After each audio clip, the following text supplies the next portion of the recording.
तरस तो खाओ।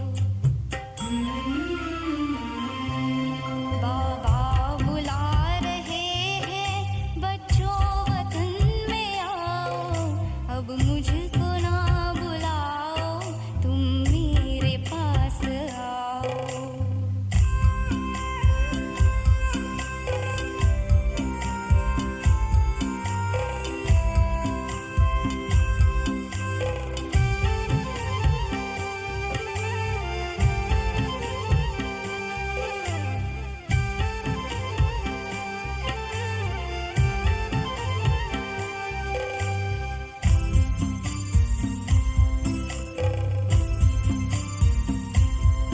जब जब मुझे बुलाया तब तब मैं पास आया, सर्वस्व अपना देकर वादा हर एक निभाया।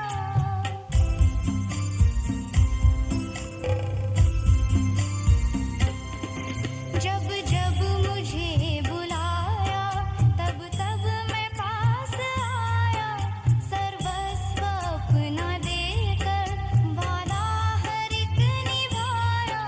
मेरे समान बनकर तुम भी वादा निभाओ, तुम भी वादा निभाओ। बाबा बुला रहे हैं बच्चों वतन में आओ, अब मुझको ना बुलाओ, तुम मेरे पास आओ।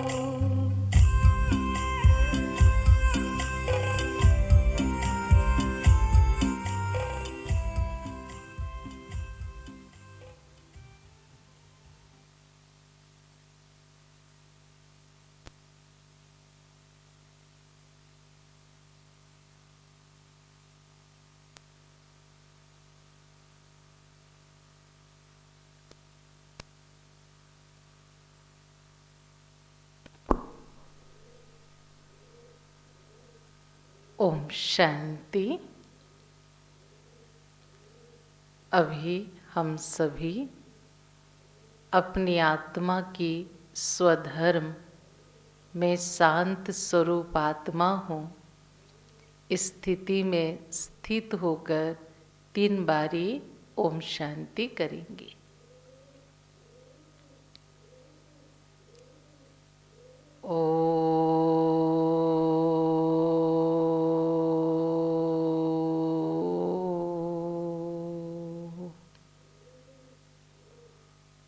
शांति।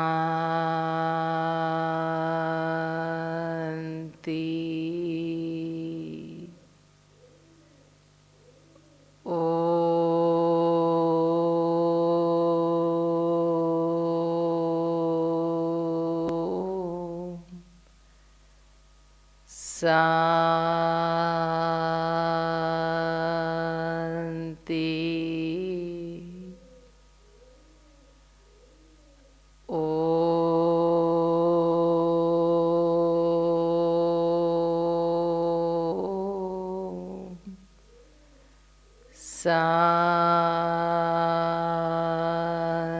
शांति। ओम शांति।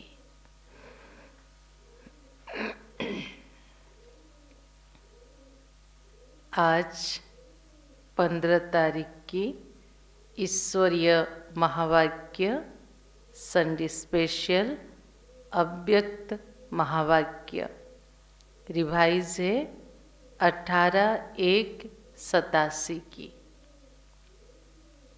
18 जनवरी 69 ब्रह्मा बाबा की देह छोड़ने के बाद, जिसे हम अव्यक्त कहते, होने के बाद जो भी बाबा की मुरली चली उसे अव्यक्त मुरली कहते।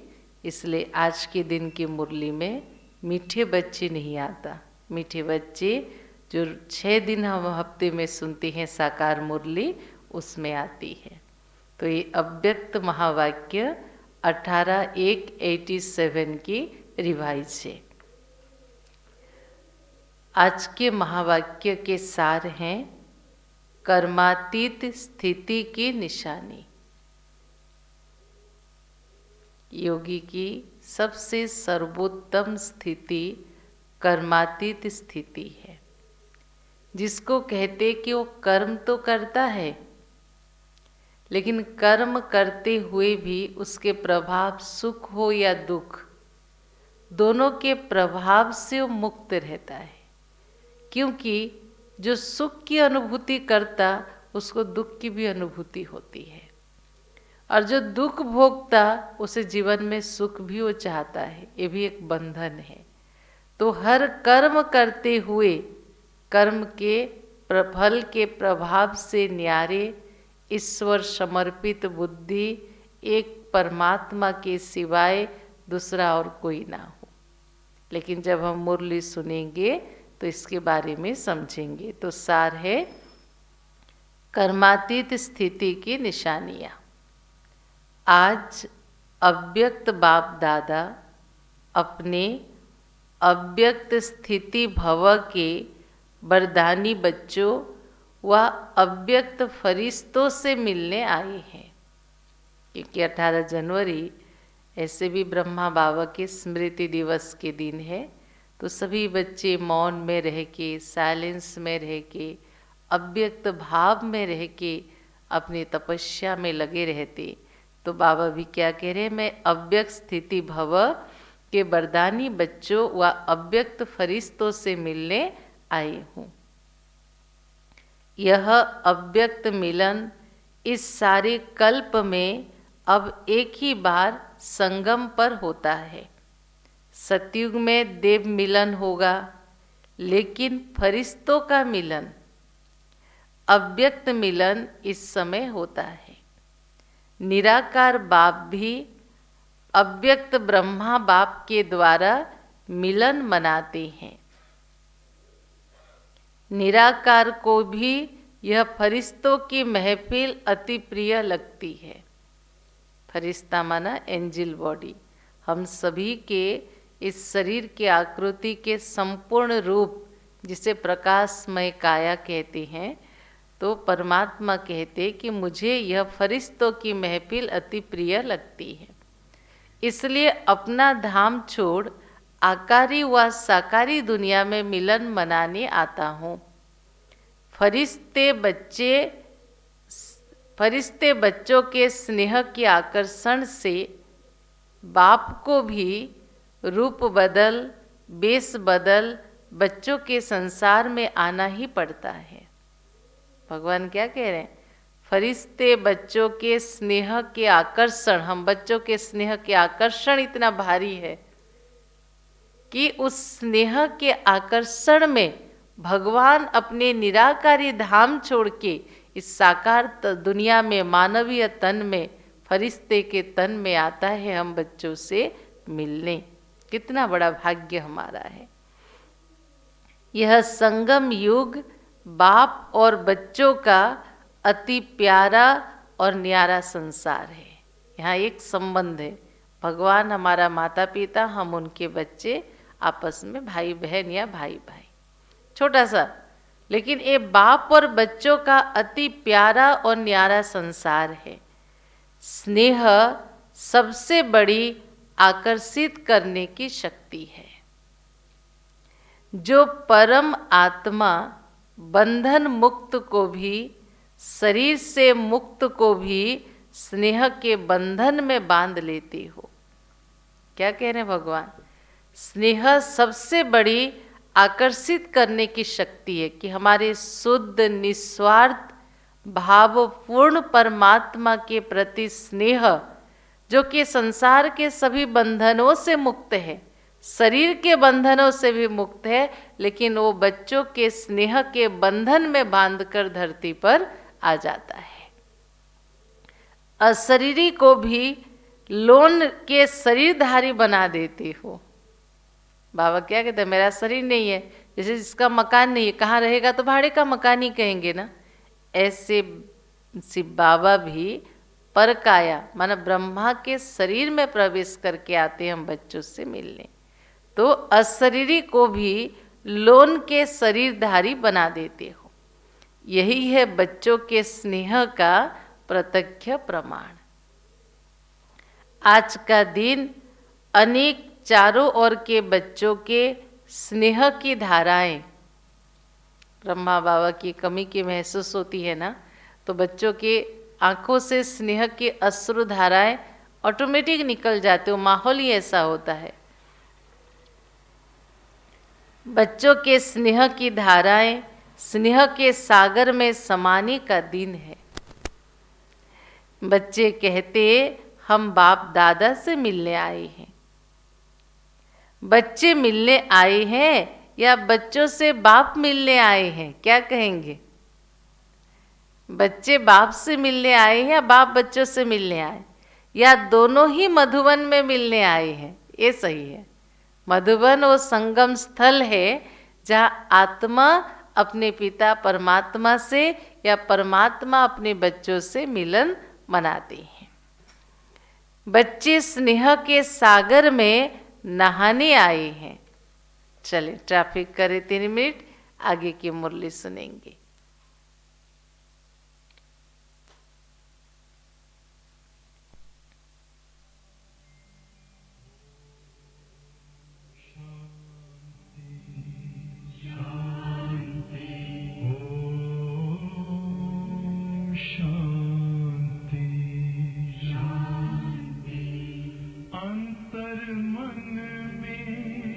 ज्योति जगा लो, होगा दूर अंधेरा।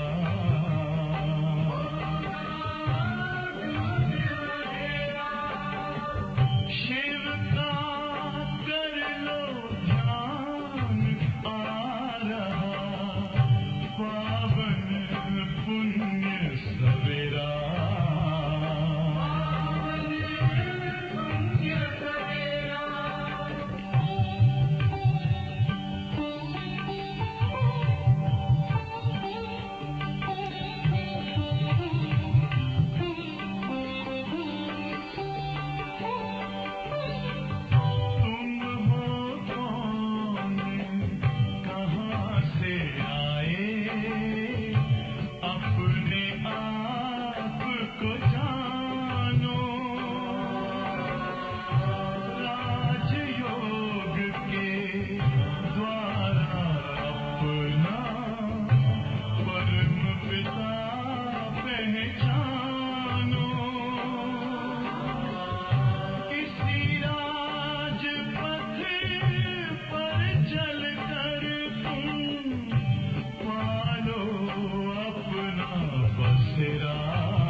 ओम शांति। बाबा क्या कह रहे थे? बच्चे स्नेह के सागर में नहाने आए हैं, लेकिन बाप हजारों गंगाओं में नहाने आए हैं। हम सभी बच्चे मिलके स्नेह सागर परमात्मा में नहाने आए हैं, और परमात्मा कहता मैं इतने हजारों स्नेह के गंगाओं में नहाने आया हूँ। इसलिए गंगा सागर का मेला विचित्र मेला कहते हैं, जिसे कुंभ मेला के नाम से प्रसिद्ध है। सागर और नदी का मिलन, गंगा सागर। परमात्मा यहाँ उस सागर है, हम सभी आत्माएं वो ज्ञान गंगाएं हैं जो सागर से निकली हैं। और नदियों का मिलन जाके कहाँ होता? सागर से होता। तो हम भगवान से मिलने आए, भगवान हम बच्चों से मिलने। इस संगम के नाम ही भक्ति में कुंभ मेला के नाम से माना जाता है।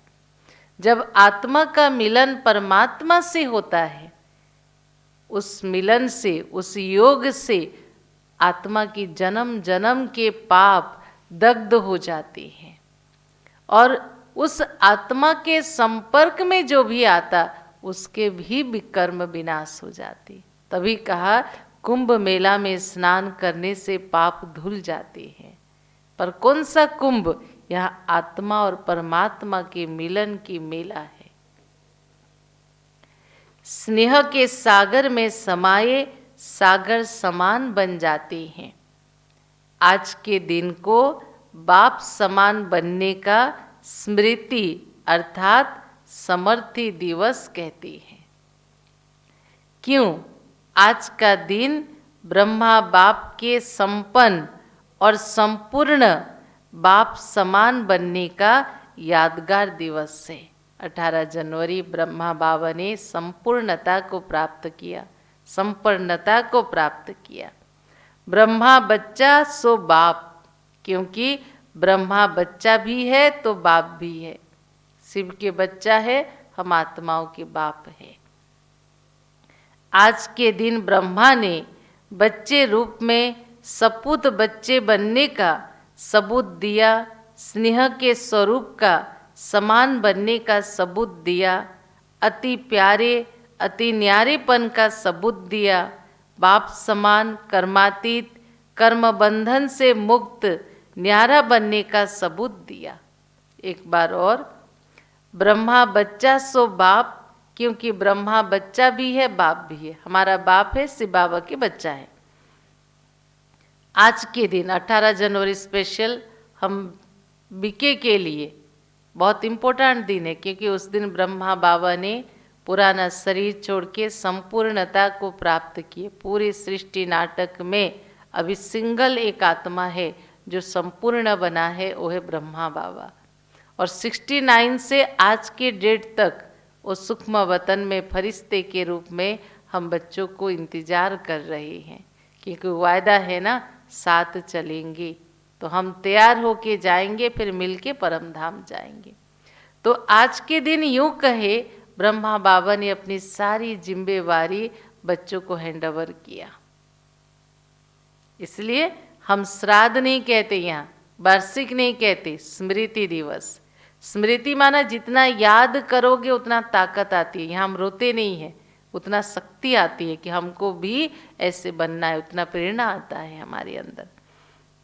इसलिए आज के दिन ब्रह्मा ने बच्चे के रूप में, शिव बाबा के बच्चे के रूप में सपूत बच्चा बनने का सबूत दिया, स्नेह के स्वरूप का समान बनने का सबूत दिया, भगवान समान, भगवान के जैसे स्नेह के सागर बनने का, अति प्यारे अति न्यारेपन का सबूत, जितना अटैच उतना डिटैच, बाप समान कर्मातीत अर्थात कर्म के बंधन से मुक्त, न्यारा बनने का सबूत दिया, सारे कल्प के कर्मों के हिसाब किताब से मुक्त होने का सबूत दिया।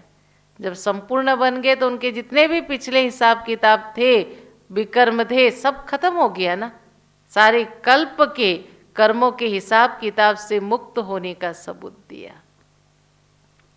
सिवाय सेवा के स्नेह के और कोई बंधन नहीं है बाबा को। सेवा में भी सेवा के बंधन में बंधने वाले सेवाधारी नहीं है, क्योंकि सेवा में कोई बंधन मुक्त बन सेवा करते, कोई बंधन युक्त बन सेवा करते।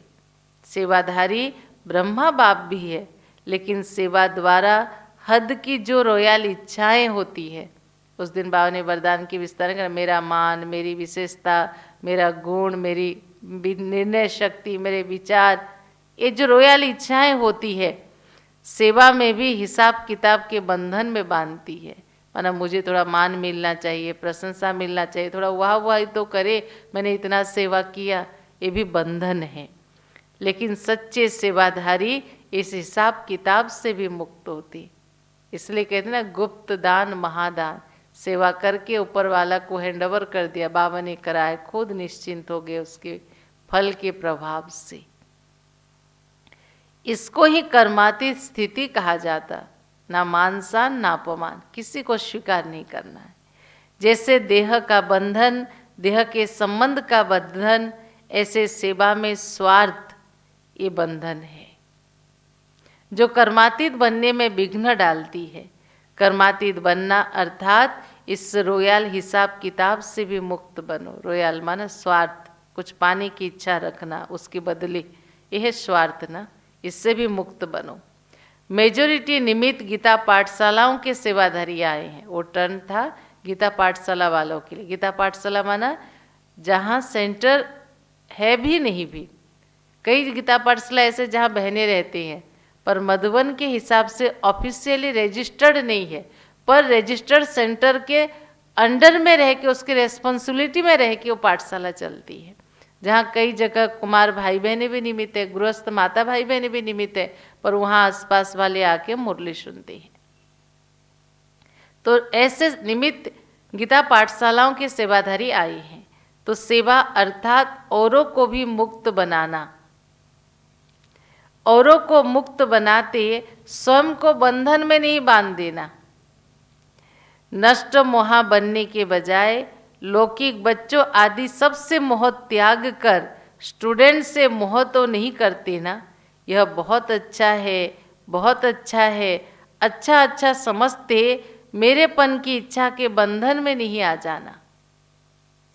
सोने के जंजीर तो अच्छी नहीं लगती ना, चाहे लोहे हो चाहे सोना हो, जंजीर तो जंजीर, पिंजरा होता है ना।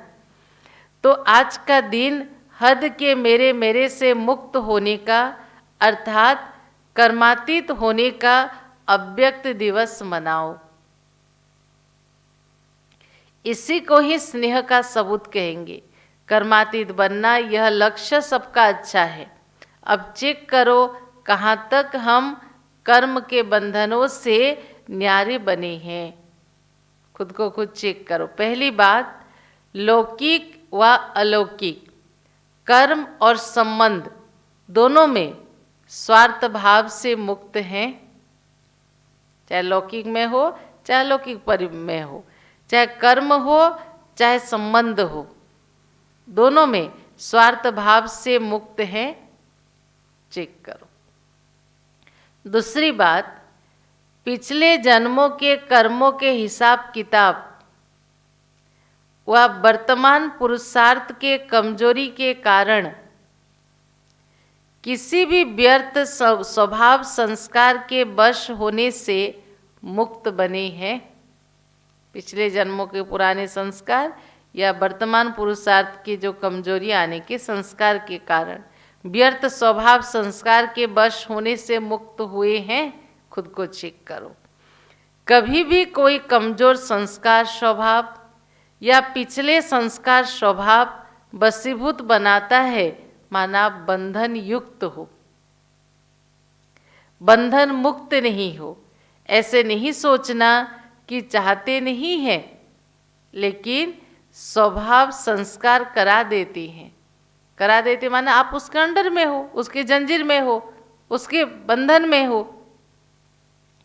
यह भी निशानी बंधन मुक्त की नहीं, बंधन युक्त की है। और बात कोई भी सेवा की, संगठन की, प्रकृति की, परिस्थिति स्वस्थिति को, प्रकृति की परिस्थिति स्वस्थिति को वह श्रेष्ठ स्थिति को सेवा करती। एक बार और, कोई भी सेवा की, संगठन की, प्रकृति की, परिस्थिति, स्वस्थिति को वह श्रेष्ठ स्थिति को डगमग करती है तो ये बंधन मुक्त सेवा नहीं है। इस बंधन से भी मुक्त बनो। तीसरी बात, पुरानी दुनिया में, पुराने अंतिम शरीर में किसी भी प्रकार की व्याधि आना अपनी श्रेष्ठ स्थिति को हलचल में नहीं लाए, इससे भी मुक्त बनो। सुना 3 बातें। पहला क्या कहा बाबा ने कि लौकिक अलौकिक कर्म संबंध दोनों में स्वार्थ भाव से मुक्त। दूसरा बाबा ने कहा कि कोई भी पिछले जन्मों के हिसाब किताब या वर्तमान पुरुषार्थ में कमजोरी के कारण व्यर्थ स्वभाव संस्कार के उत्पन्न तो नहीं होती। तीसरी बात बाबा ने कहा कोई भी सेवा करते हो, संगठन की, प्रकृति की, कोई भी, लेकिन परिस्थिति हमारे स्वस्थिति व श्रेष्ठ स्थिति को डगमग तो नहीं करती है।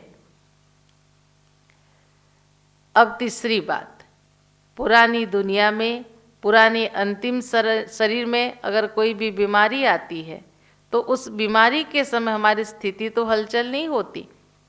स्वचिंतन, ज्ञान चिंतन, शुभ चिंतक बनने का चिंतन बदल शरीर की व्याधि का चिंतन चलना, इससे मुक्त बनो। अभी स्वचिंतन, ज्ञान चिंतन, शुभ चिंतक बन चिंतन करके करना, इसको छोड़ के हाय मेरा शरीर, हाय मेरा तबीयत, हाय मेरा बीमारी, इसके चिंतन में लगना, इससे भी मुक्त बनो। क्योंकि ज़्यादा प्रकृति अर्थात शरीर का चिंतन चिता के रूप में बदल जाता है।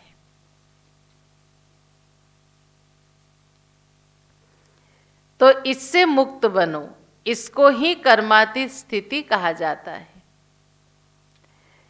इन सभी बंधनों को छोड़ना, यही कर्मातीत स्थिति की निशानी है।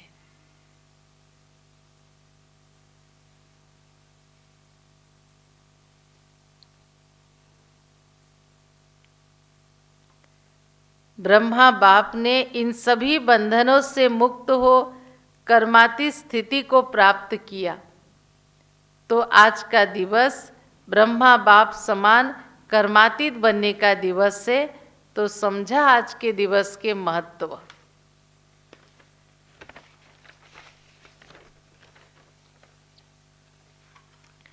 आज की सभा विशेष सेवाधारी अर्थात पुण्य आत्मा बनने वालों की सभा है। पुण्य आत्मा ना, गीता पाठशाला संभालना तो एक एक बाबा के छोटे सेंटर संभालने का है ना, आत्माओं की सेवा करने का, क्लास कराना, ज्ञान योग की पालना देना, उनके जीवन बनाना, उनके भाग्य बनाना। तो आज की सभा विशेष सेवाधारी अर्थात पुण्य आत्मा बनने वालों की सभा है। गीता पाठशाला खोलना अर्थात पुण्य आत्मा बनना। सबसे बड़े ते बड़ा पुण्य हर आत्मा को सदा के लिए अर्थात अनेक जन्मों के लिए पापों से मुक्त करना, यही पुण्य है। ज्ञान योग के द्वारा हम औरों को क्या करते, जन्म जन्म के उनके विकर्म विनाश होने का रास्ता बताते ना। तो ये सबसे बड़ा पुण्य है। नाम बहुत अच्छा है, गीता पाठशाला। तो गीता पाठशाला वाले अर्थात सदा स्वयं गीता का पाठ पढ़ने वाले और पढ़ाने वाले।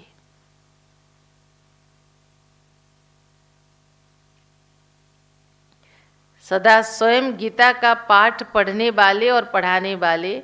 गीता ज्ञान का पहला पाठ अशरीरी आत्मा बनो, और अंतिम पाठ नष्टो मोहा स्मृति लब्धा। गीता देखो, पहले अर्जुन को क्या कहा, सर्वधर्मान परित्यज्यम, अपने को आत्मा समझो, और लास्ट में क्या है, नष्टो मोहा और स्मृति लब्धा, सभी से मोह नष्ट हो और एक परमात्मा की स्मृति के सिवाय और कुछ ना हो। जब हम इस शरीर छोड़ के परम धाम की और चले।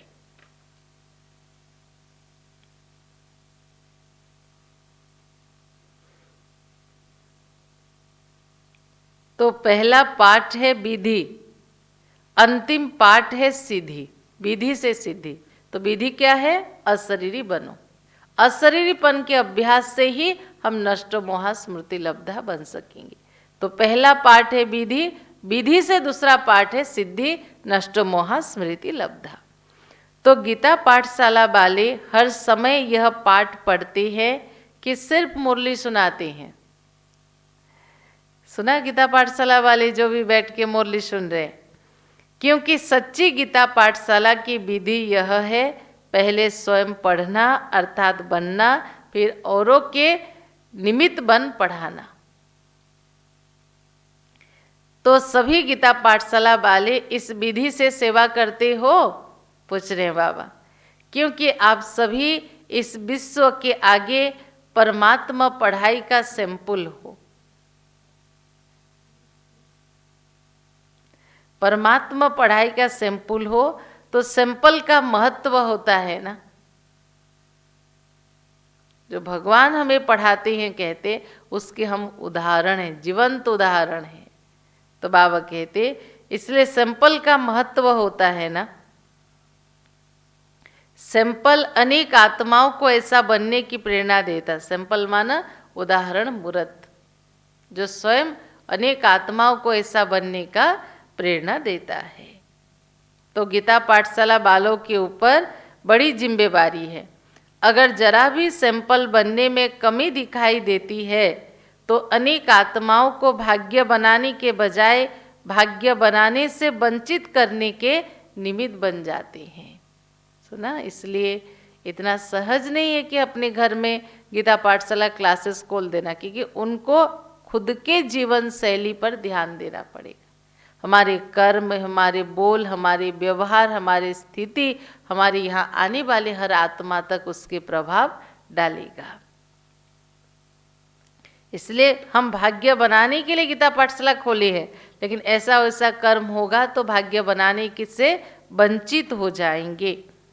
क्योंकि देखने वाले, सुनने वाले साकार रूप में आप निमित्त आत्माओं को देखते हैं।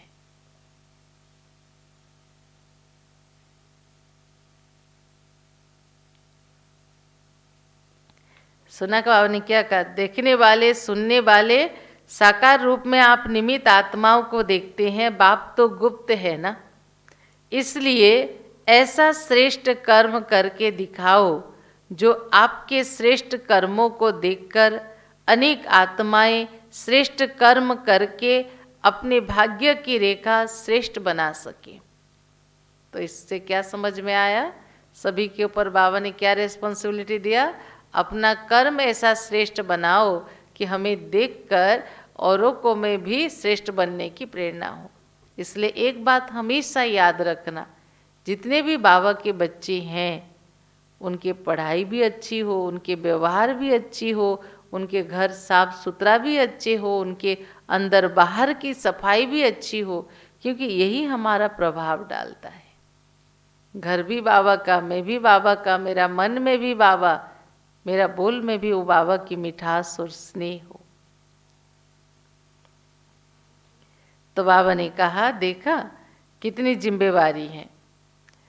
तो एक तो अपने को सदा सैंपल समझना, दूसरा सदा अपना सिंबल याद रखना। तो गीता पाठशाला वालों का सिंबल कौन सा है जानते हो? कमल पुष्प।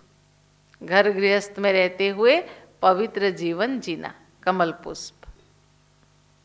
बाप दादा ने सुनाया कि कमल बनो और अमल करो।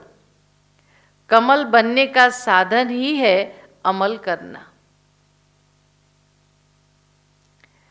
अगर अमल नहीं करते तो कमल नहीं बन सकती। कमल माना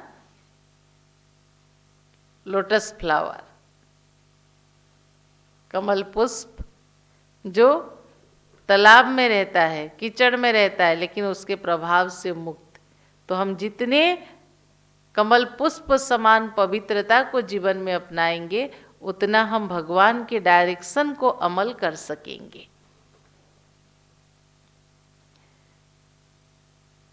अगर अमल नहीं करते तो कमल नहीं बन सकते। इसलिए सैंपल और कमल पुष्प का सिंबल सदा बुद्धि में रखो। सेवा कितनी भी वृद्धि को प्राप्त हो, लेकिन सेवा करते न्यारे और प्यारे बनना सीखो। सिर्फ प्यारे नहीं बनना, न्यारे बन प्यारे बनना, क्योंकि सेवा से प्यार अच्छी बात है, लेकिन प्यार लगाव के रूप में बदल नहीं जाए। इसको कहते न्यारे बन प्यारा बनना। सेवा के निमित्त बने, यह तो बहुत अच्छा किया, पुण्य आत्मा का टाइटल तो मिल ही गया। इसलिए देखो खास निमंत्रण दिया है, क्योंकि पुण्य का काम किया है ना। गीता पाठशाला वालों के ही वो सीजन था बाबा से मिलने का, क्योंकि वो पुण्य का काम कर रहे हैं ना। अब आगे जो सिद्धि का पाठ पढ़ाया, तो सिद्धि की स्थिति से वृद्धि को प्राप्त करना है। क्या पढ़ा है? अशरीरी बनो, नष्ट मोहास्मृति लब्धा बनो। तो समझा आगे क्या करना है। सभी विशेष एक बात की इंतजार में है। वह कौन सी? तो बाबा सभी ने कहा बाबा रिजल्ट सुनाए। बाबा कहते रिजल्ट आप सुनाएंगे या बाप सुनाएगा आपको? बाप दादा ने क्या कहा था? रिजल्ट लेंगे या देंगे कहा था। ड्रामा प्लेन अनुसार जो चला, जैसा चला उसको अच्छा कहेंगे। लक्ष्य सबने अच्छा रखा, लक्षण यथाशक्ति कर्म में दिखाया। बहुत काल का वरदान नंबरवार धारण किया, और अभी भी जो वरदान प्राप्त किया वह वरदानी मूर्त बन बाप समान वरदाता दाता बनते रहना। अभी बाप दादा क्या चाहते हैं बच्चों से? वरदान तो मिला, अब इस वर्ष बहुत काल से बंधन मुक्त अर्थात बाप समान कर्माती स्थिति का विशेष अभ्यास करते दुनिया को न्यारे और प्यारेपन का भी अनुभव कराना है। यही बाबा चाहते। कभी कभी अनुभव करना, अभी इस विधि को बदल बहुत काल के अनुभूतियों का प्रत्यक्ष, बहुत काल अचल, बहुत काल अडोल, बहुत काल निर्विघ्न, निर्बंधन, निर्विकल्प, निर्विकर्म अर्थात निराकारी, निर्विकारी, निरहंकारी इस स्थिति को दुनिया के आगे प्रत्यक्ष रूप में अभी लाना है। इसको कहते बाप समान बनना। सुना कितना इंपॉर्टेंट पॉइंट बाबा ने कहा। कभी कभी नहीं, बहुत काल के अभ्यास बाबा को चाहिए। क्या चीज का? अचल अडोल निर्विघ्न स्थिति का, निर्विकल्प स्थिति का, व्यर्थ के प्रभाव से मुक्त, विकर्म के प्रभाव से मुक्त, विघ्न के प्रभाव से मुक्त। और उसके लिए चाहिए 3 स्थिति: निराकारी, निर्विकारी, निरहंकारी। इसी स्थिति को दुनिया के आगे प्रत्यक्ष रूप में लाओ। इसको कहते बाप समान बनना। समझा? रिजल्ट में पहले स्वयं से संतुष्ट कितने हो। भगवान भी बहुत चतुरवान है ना। कह रहा पहले पूछो स्वयं से संतुष्ट कितने % हो। क्योंकि एक है स्वयं की संतुष्टता, दूसरी है ब्राह्मण परिवार की हमारे ऊपर संतुष्टता, तीसरी है बाप की संतुष्टता। तीनों की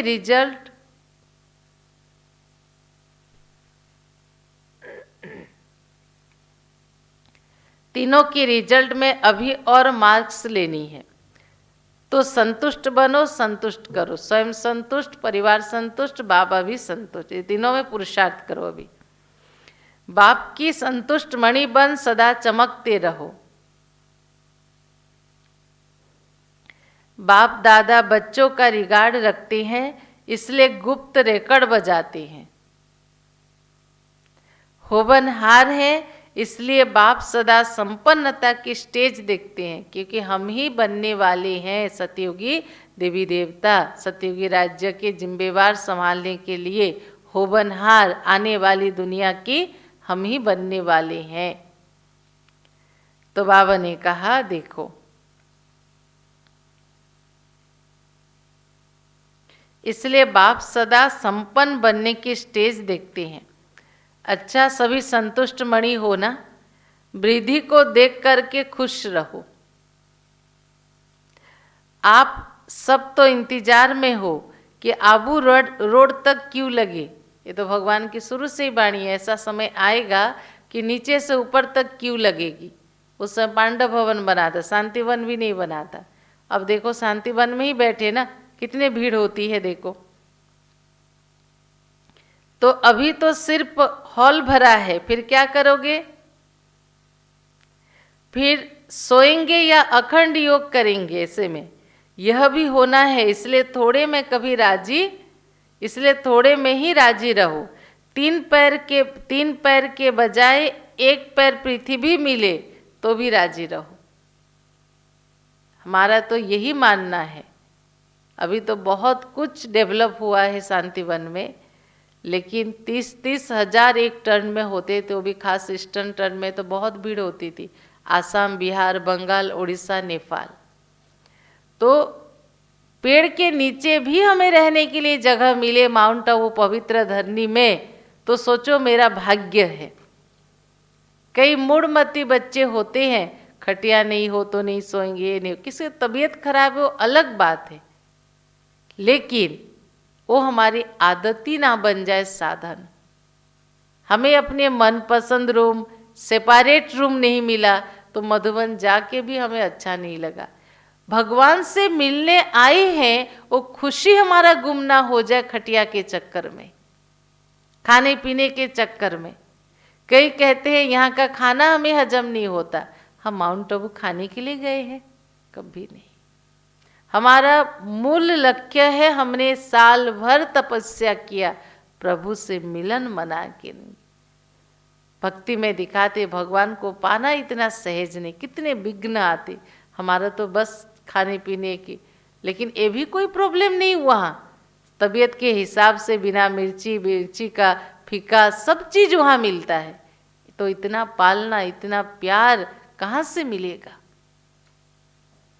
इसलिए बाबा कहते हैं एक पैर पृथ्वी भी मिली तो भी राजी रहो। पहले ऐसे होता था, यह नहीं सोचो, परिवार के वृद्धि की खुशी मनाओ। कई माउंट आबू इसलिए भी नहीं जाते कि बहुत भीड़ होता है। अरे आपके इतने बड़े परिवार है, एक साथ आपको देखने को चांस मिल रहा है, इसकी खुशी मनाओ। आकाश और पृथ्वी घुटने वाले नहीं हैं।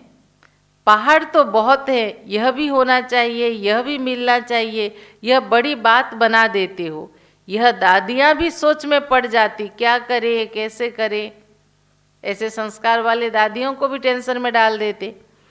तो देखो, यह भी होना चाहिए, यह भी मिलना चाहिए, यह बड़ी बात बना देते हो। यह दादियाँ भी सोच में पड़ जाती, क्या करे कैसे करे। ऐसे भी दिन आएंगे जो दिन में धूप में सोएंगे, रात में जागेंगे। वो लोग आग जलाकर आसपास बैठ जाते, गर्म हो करके आप योग की अग्नि जलाकर बैठ जाओगे। सुना? धूप में सोओगे माना रात भर अखंड तपस्या करोगे, दिन में सोओगे। जैसे भक्ति में आग जलाकर बैठ जाते हैं। एक दिन ऐसे भी आएंगे जो दिन में धूप में सोएंगे, रात को जागेंगे। वो लोग आग जलाकर आसपास बैठ जाते, गर्म हो करके आप योग अग्नि जलाकर बैठ जाएंगे। पसंद है ना? यह खटिया चाहिए, बैठने के लिए कुर्सी चाहिए, यह पहाड़ की पीठ कुर्सी बना देना चाहिए। तो चारों तरफ पहाड़ी है ना, अरावली पर्वत। जब तक साधन है सुख ले लो, नहीं तो पहाड़ी को जाकर कुर्सी बना लेना। पीठ को आराम चाहिए और कुछ तो नहीं ना। 5000 आएंगे तो कुर्सियां तो उठानी पड़ेगी ना, हॉल में जगह कहाँ होगा। हमारी माताएं भाई डायमंड हॉल में भी 20,000 बैठेंगे तो कहाँ इतनी कुर्सियाँ होती है। बहुत त्याग तपस्या है उनका, तो इसलिए उठानी तो पड़ेगी ना। और जब क्यू लगेगी तो खटिया भी छोड़नी पड़ेगी। एवर रेडी रहना। फिर भी अभी माउंट आबू में देखो टेंट वालों के लिए भी खटिया किया है उन्होंने। अगर खटिया मिले तो भी हाँ जी, धरनी मिले तो भी हाँ जी। पक्का तो पक्का करके जाओ। ऐसे शुरू में बहुत अभ्यास कराए बाबा ने, 15-15 दिन तक दवा खाना बंद, बाबा ऐसे मजबूत कराए। कईयों को खांसी हुआ दवाई, ठंडी हुआ दवाई, पेट दुखा दवाई, सिर दुखा दवाई। पहले तो बीके का सिर दुखे क्यों? कोई बड़ी बीमारी हो तो बाबा क्या कहता था पता है? सिर दुख रहा है ना, हाथ पैर तो ठीक है ना, यज्ञ सेवा करो, माइंड डाइवर्ट होगा, आपको दर्द महसूस नहीं होगा। इसका अर्थ बाबा कड़क नहीं था, बाबा हमें देह भान के वश होने से मुक्त कराता था। अपनी आत्मा की शक्ति को एनर्जाइज करने में बाबा ध्यान खिंचवाता था। तो बाबा क्या कहते, शुरू शुरू में क्या अभ्यास कराए? 15-15 दिन तक दवा खाना बंद रहता था। दमा के पेशेंट भी ढोडा और लस्सी पीता था। ढोडा माना बाजरे की रोटी और लस्सी आबू आने के बाद। जिनको निश्चय था हम भगवान हमें खिला रहे, भगवान के प्रसाद खा रहे, छाछ पी के भी उनके अस्थमा ठीक हो गया। और जिसने सोचा ये खाने से मेरा तबीयत खराब हो जाएगा, उनकी तबीयत खराब हो गई, लेकिन बीमार नहीं हुए और तंदुरुस्त हो गए। तो यह सब शुरू में बाबा ने अभ्यास करके दिखाया, तो अंत में भी होगा। नहीं तो सोचो दमा का पेशेंट और उसको लस्सी दो तो घबरा जाएगा ना। लेकिन दुआ की दवा साथ में होती है, इसलिए मनोरंजन हो जाता, पेपर नहीं लगता, मुश्किल नहीं लगता, त्याग नहीं, एग्जर्शन हो जाती है। तो सभी तैयार हो ना, या प्रबंध करने वाले के पास टीचर्स लिस्ट लेके जाएगी, है ना। जो एकोमोडेशन के डिपार्टमेंट में है तो फिर भाई बहने परेशान करेंगे, तो निमित बहन को तो जाना पड़ेगा, हमारे भाई की माता की तबीयत के हिसाब से हमें जगह चाहिए, जगह चाहिए।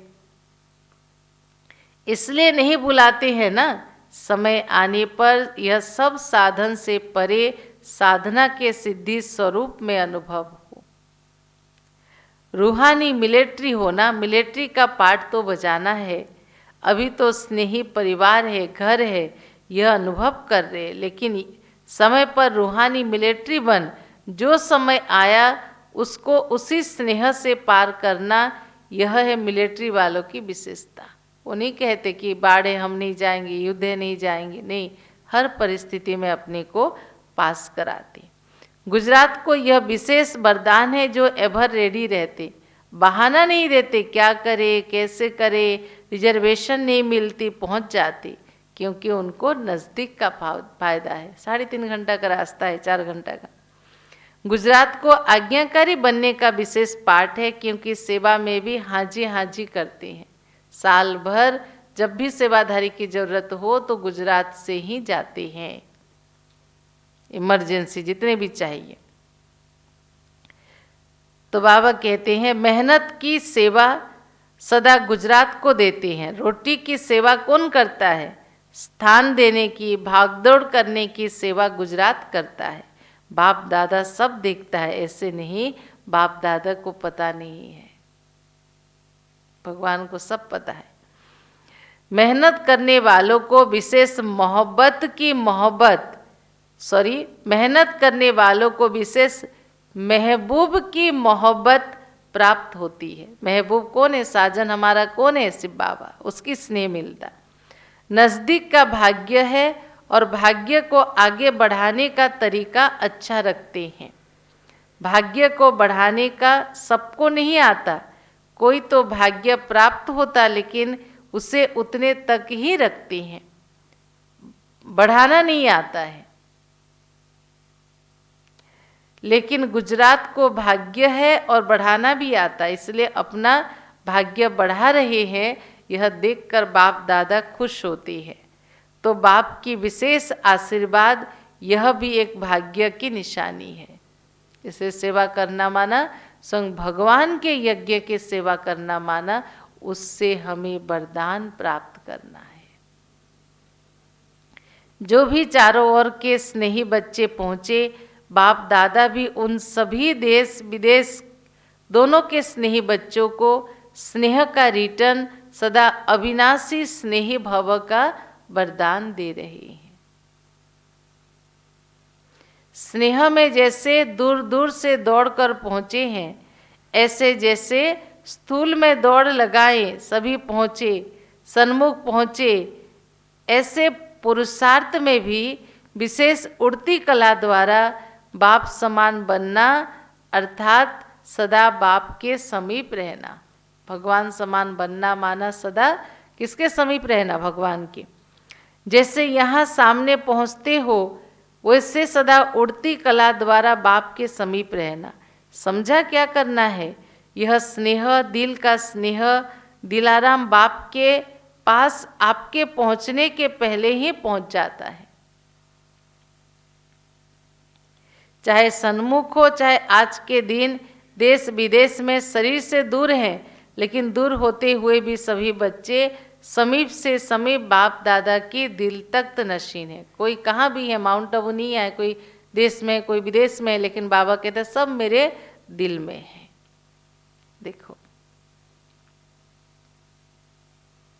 तो सबसे समीप स्थान क्या है? दिल। तो विदेश या देश में नहीं बैठे हो, लेकिन दिल तख्त पर बैठे हो भगवान के, तो समीप हुए ना।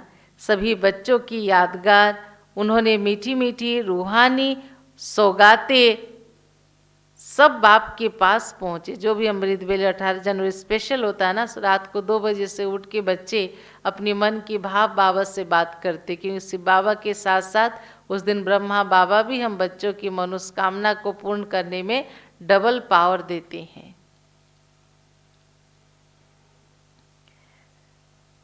बाप दादा भी स्नेही बच्चों को सदा मेहनत से मुक्त हो, मोहब्बत में मगन रहो, यह वरदान दे रहे हैं। तो सभी को रिटर्न मिल गया ना? अच्छा, सर्वस्नेही आत्माओं को, सदा समीप रहने वाले आत्माओं को, सदा बंधन मुक्त कर्माती स्थिति में बहुत काल अनुभव करने वाली विशेष आत्माओं को, क्योंकि आज बाबा ने मुरली में बहुत काल शब्द कहा, सर्व दिल तख्त नसीन संतुष्ट मणियों को बाप दादा का अव्यक्त स्थिति भव के वरदान, साथ यादगार और गुड नाइट और गुड मॉर्निंग।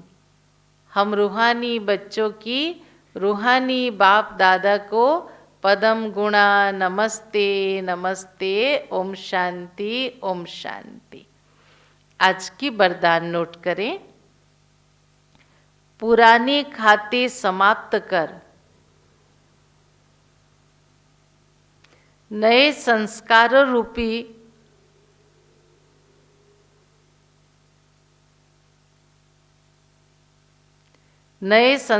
रूपी वस्त्र धारण कर नया वर्ष मनाओ। नया संस्कार, दिव्य संस्कार, ईश्वरीय संस्कार हमारा नए कपड़े हैं आत्मा के। धारण कर नया वर्ष मनाओ। अपनी कमजोरी, कमियां,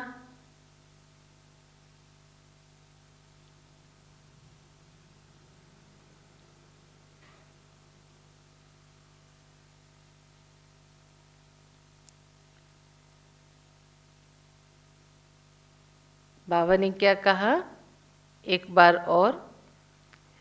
वरदान, पुराने खाते समाप्त कर नए संस्कार रूपी वस्त्र धारण करने वाले बाप समान संपन्न भव। विस्तार है, जैसे दीपावली पर नए वस्त्र धारण करते हैं, ऐसे आप बच्चे इस मर्जीवा नए जन्म में नए संस्कार रूपी वस्त्र धारण कर नया वर्ष मनाओ। अपनी कमजोरी, कमियां, निर्बलता, कोमलता आदि के जो भी पुराने खाते रहे हुए हैं, उन्हें समाप्त कर सच्ची दीपावली मनाओ। कल भी वरदान में बाबा ने दिया था दीपावली का रहस्य। तो दीपावली के दिन पुराने खाता को क्लोज करते, नए खाता के शुभारंभ करते। तो कल बाबा ने कहा था तुम्हारे 21 जन्मों की कमाई के नए खाता। आज बाबा ने कहा पुराना क्या, अपनी कमजोरी, कमियां, निर्बलता, कोमलता आदि के जो भी पुराने खाते रहे हुए हैं, उन्हें समाप्त कर सच्ची दीपावली मनाओ। इस नए जन्म में नए संस्कार धारण कर लो तो बाप समान बन जाएंगे। आज की स्लोगन, शुद्ध संकल्प का खजाना जमा हो तो व्यर्थ संकल्पों में समय नहीं जाएगा। शुद्ध संकल्पों का खजाना जमा हो तो व्यर्थ संकल्पों में समय नहीं जाएगा। आप सबके लिए विशेष सूचना, आज मास का तीसरा रविवार है, थर्ड संडे, और आप सबको ज्ञात हो कि हर महीना थर्ड संडे ब्रह्मा कुमारी संस्था से जुड़े सभी भाई बहनें जहाँ भी है देश विदेश में, शाम को 6:30 से 7:30 बजे तक विशेष योग अभ्यास करते हैं और विश्व की आत्माओं को अपनी श्रेष्ठ शुभ भावना की वृत्ति द्वारा शांति के सकाश, शक्ति के सकाश, पवित्रता के सकाश की दान करती हैं। तो आज शाम को 6:30 से 7:30 सभी अपने अपने घरों में जो सेंटर आ सकते हो सेंटर आके इस योग का अभ्यास जरूर करना है। यह है सेवाधारी की निशानी। अच्छा, ओम शांति। तो सुना बाबा की मुरली, बहुत सुंदर मुरली बाबा ने चलाई और कितने बातों की इशारा दिया। एक बार मुरली सभी पढ़ना और वो मुख्य पॉइंट सबको अपने डायरी में नोट करना और उसे बार बार रिवाइज करना है। कितनी सुंदर बातें भगवान ने कहा। कोई देश में हो, कोई विदेश में हो, लेकिन कहाँ बैठे हो? भगवान के दिल में बैठे हो। और दिवाली माना नए कपड़े पहनना, माना पुराने संस्कार को छोड़ के इस नए ईश्वरीय संस्कार को जीवन में अपनाना है। अच्छा, ओम शांति। चले हम सभी परमात्मा को दिल से याद करें।